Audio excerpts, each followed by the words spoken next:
If you have 14 states out of all the 36 states in Nigeria, that is a very, very high number. And I'm pretty certain that it's not just 14 states, it may be more.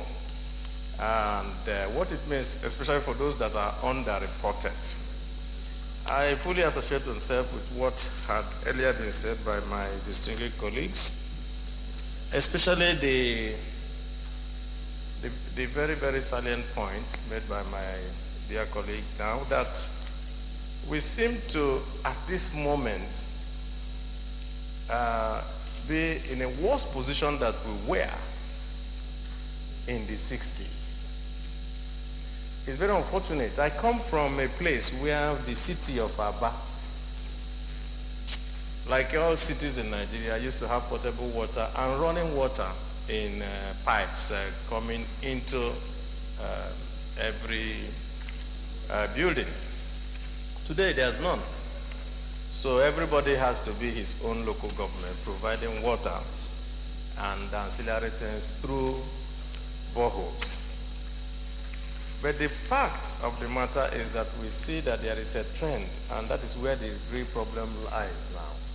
It happens during the rainy season, which means that it has to be associated with floods, it has to be associated with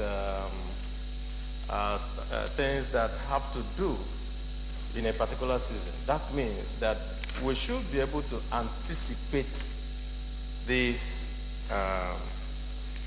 incidences. Now, we can anticipate and we don't do anything, which means that there is a failure somewhere.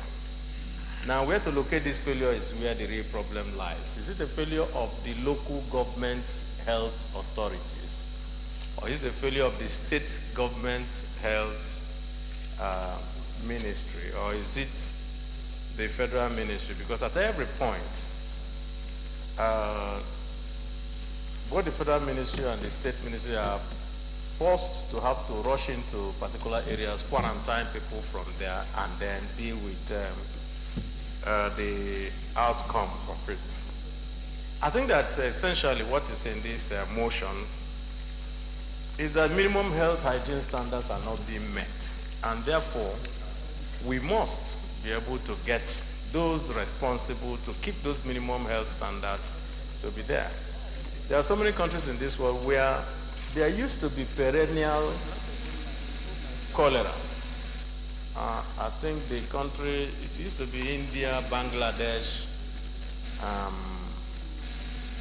Sri Lanka, and some other areas in Southeast Asia, Burma, I think.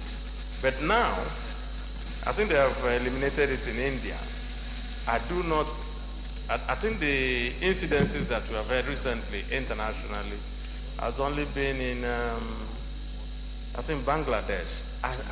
I do not think that I've heard much about it happening in Sri Lanka. That means that other countries are actually working towards eradicating this scourge. My suggestion, Mr. Chairman, is in line with the prayers here, is that everything must be done that in the 21st century, where we have gone beyond several of these things, that Nigeria should not be seen as one of those countries that is in a Sisyphean mode. Every time we're trying to roll things up and it's coming down against us. So I fully support this motion, and I wish and urge all my colleagues for us to take really good action on this motion so that we can leave this behind us and do better things for Nigeria. Thank you.